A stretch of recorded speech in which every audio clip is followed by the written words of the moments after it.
questioning, ma'am. License and registration. Okay. Is there a problem, officer? Step out of the vehicle. I live right there, sir. I can get my... I'm just going to grab... See them. Now. Lily, it's okay, baby. Keep your hands on the wheel. Do not move. Officer, right. Please. I'm a professor at Georgetown. I can show you... Stop! Officer Brandon Hayes had no idea what he just walked into. In the next 2 days, his career would end. His department would face a federal investigation. A $1.6 million settlement would make national news. The woman he just ordered out of her car was Angela Martinez. She was the mayor's wife. Her husband was inside the building, 30 feet away. Angela spent 12 years as a civil rights lawyer. She won cases against 3 police departments. She made her career suing officers just like Hayes. And City Hall's security cameras, 4 of them were recording everything. Before I continue, let me ask you something. Have you ever been treated unfairly by someone in power? Drop your answer in the comments below. But Officer Hayes had no idea who he was dealing with that day. Angela Reyes Martinez grew up in that same city. Her parents were immigrants. They owned a small grocery store.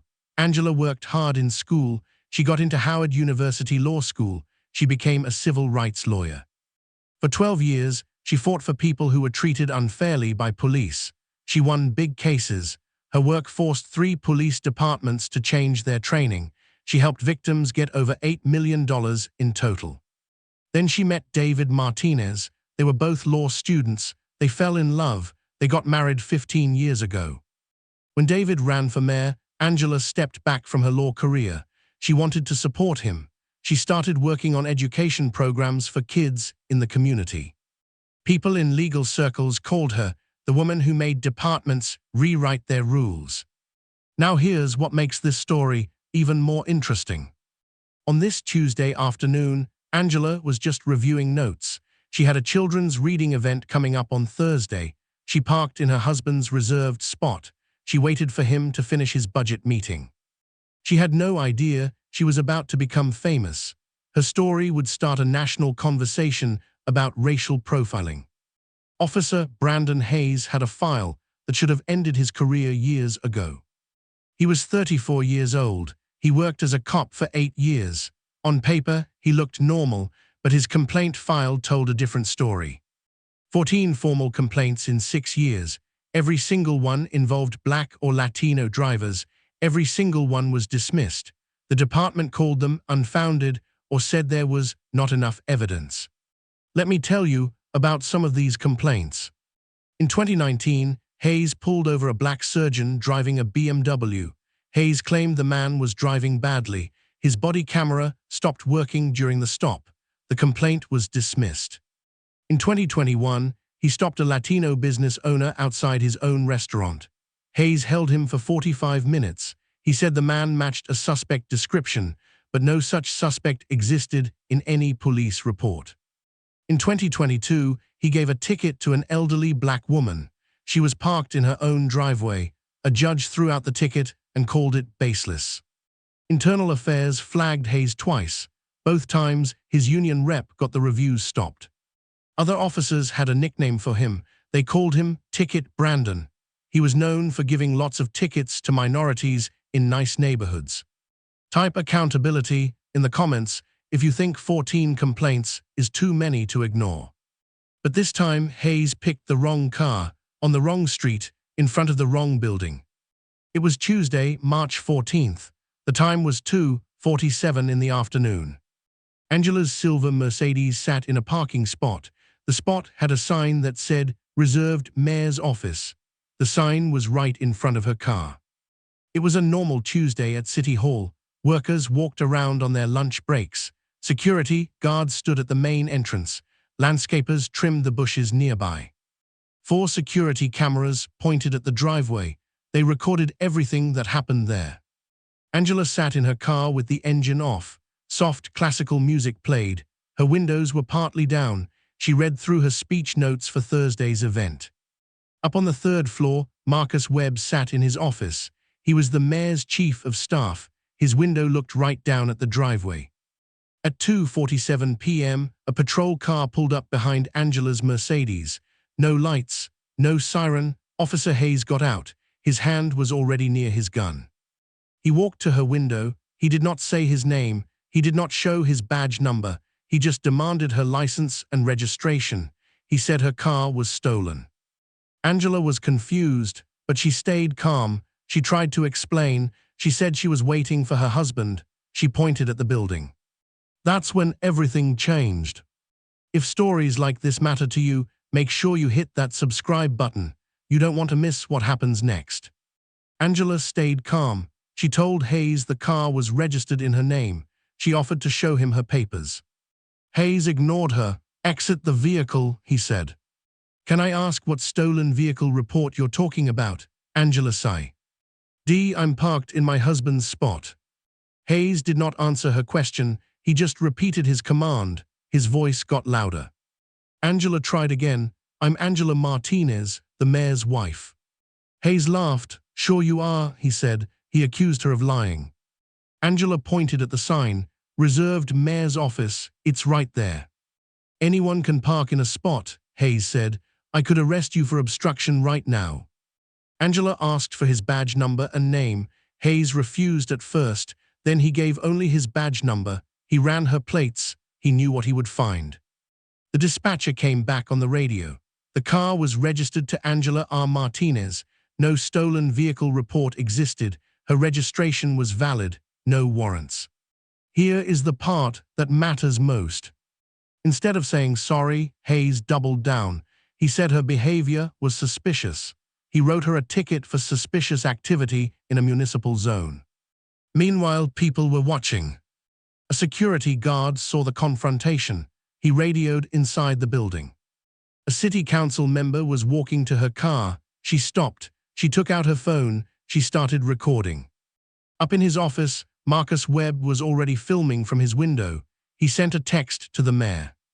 Hayes kept his hand near his weapon. His voice stayed loud. He pointed his finger at Angela. He stood too close to her window. Angela never lost her cool. She kept her hands visible. Her voice stayed steady. She asked questions instead of arguing. But wait, there's more to this story. Let me know in the comments what you think Hayes should have done at this point. 30 feet away, a door opened at City Hall. Mayor David Martinez walked out. 2 aides followed him. He had just received a text from Marcus Webb. The text said someone was harassing his wife in the parking lot. The mayor walked straight toward the patrol car. He stayed calm, but you could see the concern on his face. He introduced himself to Hayes. He asked what was happening. Hayes paused for a second, then he tried to explain. "Routine traffic stop," he said. "Vehicle matched a stolen report." The mayor looked at him. "What stolen report, officer?" "That's my wife. That's my car. We've been parked here for 2 hours." Angela stepped out of the Mercedes. She told Hayes she would need his badge number for her records. Then she said something that changed everything. "I've handled about 40 cases just like this one," she said. Hayes did not care. "Ma'am, I don't care what cases you've handled. I'm doing my job." Angela looked at him. "I was a civil rights lawyer for 12 years, officer. I focused on police misconduct. I know exactly what you're doing, and I know you never had a real stolen vehicle report." This is the moment Hayes should have stopped, but he didn't. Now witnesses started speaking up. Council member Patricia Okonkwo walked over. "I watched the whole thing," she said. "I have it recorded. There was no reason for this stop." Security guard Jerome Washington joined them. "She got here 2 hours ago," he said. "She's been parked legally. I saw this officer walk up with his hand on his gun." Marcus Webb came down from his office. "I have video from my window," he said. "I already called City Legal." The evidence was piling up. 4 security cameras had recorded everything. The council member had phone video. Marcus Webb had phone video. Hayes's body camera was running too. He had tried to mute it, but it failed. Everything was recorded. And dispatch had recordings. They proved no stolen vehicle report ever existed. The mayor told his aide to call Police Chief Williams right away. The chief arrived in 20 minutes. Hayes's face went pale when he saw the chief. He started to backtrack. "There may have been a miscommunication," he said. He claimed he received information about a stolen silver Mercedes, but he could not say who told him. He had no paperwork. Finally, he admitted he may have been mistaken. By now, Hayes understood how badly he messed up. He did not just stop the wrong car. He made up a crime in front of City Hall's cameras, in front of the mayor's chief of staff, in front of a council member, and in front of a woman who built her career taking down officers just like him. Type justice in the comments if you think Hayes got what he deserved. Police Chief Denise Williams arrived at 3:31 p.m. She was a 22-year veteran. She was the first black woman to hold the job. She meant business. The chief reviewed Hayes's body camera footage right there. She asked dispatch for records of any stolen vehicle reports matching that Mercedes. The answer came back fast. 0 stolen vehicle reports, not in the past 90 days, not ever. She interviewed everyone: Angela, the mayor, Marcus Webb, council member Okonkwo, security guard Washington. She pulled up Hayes's personnel file on her phone. She saw 14 prior complaints. Then she went through Hayes's story piece by piece. Hayes said the vehicle was reported stolen, but dispatch had no such report. That was a lie. Hayes called it a routine traffic stop, but the car was parked. The engine was off. It was in a marked reserved spot. It was not moving. That made no sense. Hayes said Angela's behavior was suspicious, but the security footage showed her sitting quietly, reading papers, no suspicious movement at all. Hayes said he was just doing his job, but his body camera proved he never ran the plates before claiming the car was stolen. He made up his reason to stop her. Every single claim fell apart. Chief Williams made her decision. Hayes was placed on leave right away. The investigation would start within the hour. The ticket he gave Angela was thrown out on the spot. The chief apologized to Angela and the mayor, in person, right there. Hayes could not believe it. First he denied everything. "This is being blown out of proportion," he said. Then he got angry. "You're only doing this because of who she is," he said. Then he got desperate. "I've been a good officer for 8 years," he said. Chief Williams looked at him. "Officer Hayes, you made up a crime to harass a citizen. The fact that she's the mayor's wife does not change what you did. It just means we have clear proof of what you did." After it was over, Angela looked shaken, but she stayed strong. She thanked Chief Williams. The mayor spoke briefly to the city workers who had gathered. Marcus Webb called the city lawyers. Council member Okonkwo announced she would call for a review of all Hayes's past complaints. If you're learning something from this story, hit subscribe now. We have more stories like this one coming. By dinner time, the whole city was watching. At 4:15 p.m., Council member Okonkwo posted her video on Twitter. Her caption said, "I just watched an officer make up a crime against the mayor's wife in front of City Hall while being recorded." By 5:00 p.m., the video had 50,000 views. Local news stations started calling for comments. By 6:00 p.m., it was trending in the city. People started using the hashtag Justice for Angela. By 8:00 p.m., national news picked it up. CNN covered it, MSNBC covered it, Fox News covered it. By midnight, the video had 2.3 million views. Every major news website ran the story. The numbers were huge. On Twitter, the video got 1.8 million views and 45,000 retweets. On Facebook, it got 890,000 views. On Instagram, news accounts shared it to 650,000 people. YouTube news clips got 1.2 million views combined. The comments showed how people felt. One person wrote, "Imagine how he treats people who are not married to the mayor." Another said, 14 complaints, 14, and he was still working. Someone else posted, "She sued police departments for a living. He picked the worst possible target." Another wrote, "This is why people don't trust police. They lie until they get caught." The department put out a statement. They said they were deeply concerned. They promised a full investigation and accountability. Hayes tried to tell his side to a local reporter. Big mistake. He claimed Angela was uncooperative, but the videos proved she was calm the whole time. He made things worse. This story was shared millions of times. Share it if you think others should see this. And tell me in the comments, what would you have done if this happened to you? 3 days later, Hayes made one last desperate move. Hayes filed a complaint with his union. He said he was being targeted for political reasons. The union looked at the evidence. They saw 4 camera angles. They saw 3 phone recordings. They saw dispatch records proving he lied. They refused to help him. Within 72 hours, Hayes was fired. Chief Williams listed the reasons: making up probable cause, conduct unbecoming an officer, breaking department rules, a pattern of unfair treatment toward minorities. But the consequences were just beginning. The district attorney opened a criminal case. They looked at whether Hayes broke laws about official misconduct and civil rights. Angela filed a federal lawsuit. She sued Hayes personally. She also sued the department. Wait until you hear what the investigation found. During the lawsuit, more truth came out. All 14 of Hayes's past complaints were exposed in detail.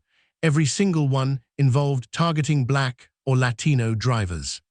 Internal memos showed that supervisors knew about the problems. They did nothing. 2 other victims came forward. They wanted to join the lawsuit. Evidence showed Hayes had lied about probable cause at least 3 other times. Now for the money. Angela got $1.2 million for damages. She got another $400,000 in punitive damages. The total was $1.6 million. The department admitted they failed to watch Hayes closely. They agreed to make changes. They would create a new warning system for officers with multiple complaints. They would require bias training. They would check body cameras more often. Hayes lost his law enforcement license. Either state board took it away. He can never be a cop again, anywhere. For the criminal case, Hayes pleaded no contest to misdemeanor official misconduct. He got 2 years of probation. He had to do 200 hours of community service. He was banned from law enforcement forever. Hayes put out a statement through his lawyer. He said he had regret for any misunderstanding. He never admitted he did anything wrong. He claimed he was made an example of. The 2 other victims from Hayes's past also got money. They split $340,000. Angela gave a statement after the settlement. "This is not about me," she said. "I had resources, I had connections, I had a law degree. What about people who don't? How many officers like Hayes are still out there, still lying, still getting away with it?" 3 weeks after the incident, Angela held a press conference. She stood at a podium at City Hall. The mayor stood beside her. She spoke from the heart. "For 3 nights after this happened, I could not sleep," she said. "Not because I was scared of Officer Hayes, because I kept thinking about what would have happened if I was not me." She paused. "What if I did not have a law degree? What if my husband was not inside that building? What if there were not 4 cameras watching? I know how this usually ends. It ends with a dismissed complaint. It ends with an officer who keeps his badge." Angela had a message for other victims. If this happened to you, you are not alone. Write down everything. Get badge numbers. Find witnesses. Your story matters. She had a message for police officers too. Most of you do this job with honor, but you know who the bad officers are in your department. Your silence protects them. Your silence makes this possible. Angela said what she wanted to change. She called for a state database of all officer complaints. She wanted automatic reviews when officers get too many complaints. She wanted civilians to have real power to hold police accountable.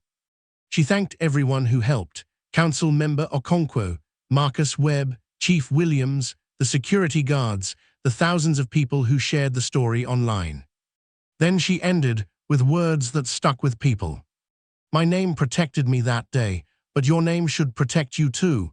That is the country we are supposed to be." This case showed a bigger problem. Studies show Black drivers are 20% more likely to be pulled over. They are twice as likely to be searched. Only 3% of officers face real punishment for complaints. Angela had resources most people do not have. She had a law degree, she had connections, she had cameras everywhere. What about everyone else? This story got shared by millions of people. It helped start real conversations about police accountability. So let me ask you, should 14 complaints in 6 years lead to an automatic review? Should officers who lie about crimes ever wear a badge again? Should it take being married to the mayor to get justice? Because if we do not track these patterns, if we do not hold departments accountable, if we do not demand better, then we are just waiting for the next Brandon Hayes, the next Angela Martinez, the next victim who is not lucky enough to have power. Comment below if you believe all police complaints should be tracked in a national database. If you think stories like this matter, hit that subscribe button right now. Ring the notification bell too. We are going to keep exposing these stories. We are going to keep demanding accountability. We are going to keep fighting for transparency, for fairness, for a system that protects everyone equally. This is not just about one bad officer who got caught. It is about all the officers who have not been caught. It is about a system that let 14 complaints disappear. It is about whether we accept that system or finally change it. This is not just about one officer or one victim. It is about all of us. See you in the next one.